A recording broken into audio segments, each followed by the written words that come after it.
যারা এসেছি সবাই ধান আসছে, চিটা একটাও আসেনি। অতএব সবাই ভোটার। আমরা কোনো ল্যাংটা পোলাবান দিয়ে আসিনি, আমরা আসছি একাই ধান নিয়ে। অতএব আমাদের বাংলাদেশের একমাত্র ভোট ধানের শীষ।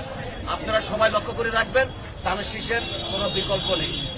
আমরা 17 বছর যে চিরাদান খাইছি, এখন আর আমরা চিরাদান খাইতে চাই না। এখন আমরা ভরপুর ধান এবছর আমরা পাবো। এবছর আমাদের ফসল ভালো হবে।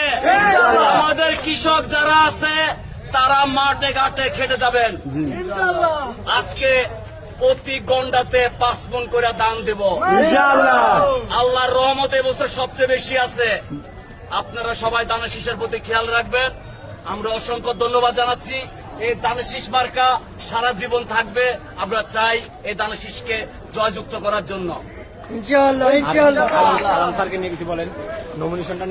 আমরা এই বছর নমিনেশনের ব্যাপারে আমরা সামিনা আজিম দোলাকে কুমিল্লা 9 আসনের বিশেষ করে আমরা ওনাকে চাচ্ছি যে মহিলা আসনটা যেন উনি পায়। যে আমাদের অতীতে অনেক নেতা আমরা দেখেছি, কোন নেতা আমাদের লাকসাম মনেরগঞ্জ বিশেষ উন্নয়ন করতে পারে নাই, এবং আমরা সন্ত্রাস মুক্ত, আমরা সন্ত্রাসী মুক্ত, চাঁদা মুক্ত দেশ আমরা গড়াইতে চাই, আমরা মাদক মুক্ত দেশ গড়াইতে চাই।